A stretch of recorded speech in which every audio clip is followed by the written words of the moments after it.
1. Mobile addiction. ఉదయం లేవగానే phone, రాత్రి పడుకునే వరకు ఫోన్. దేవునితో మాట్లాడడానికి 5 నిమిషాలు కూడా లేకపోవచ్చు, కానీ సోషల్ మీడియాకు గంటల సమయం ఉంటుంది.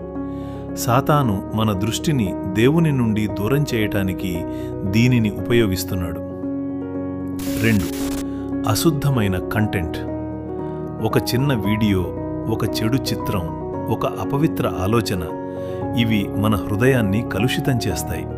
యేసు చెప్పాడు, కామముతో చూచువాడు తన హృదయంలోనే వ్యభిచారము చేసినవాడే. మత్తయి 5వ అధ్యాయం 28వ వచనం.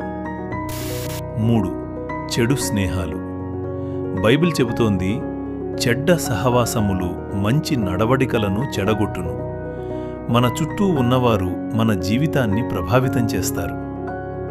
Subscribe for more videos.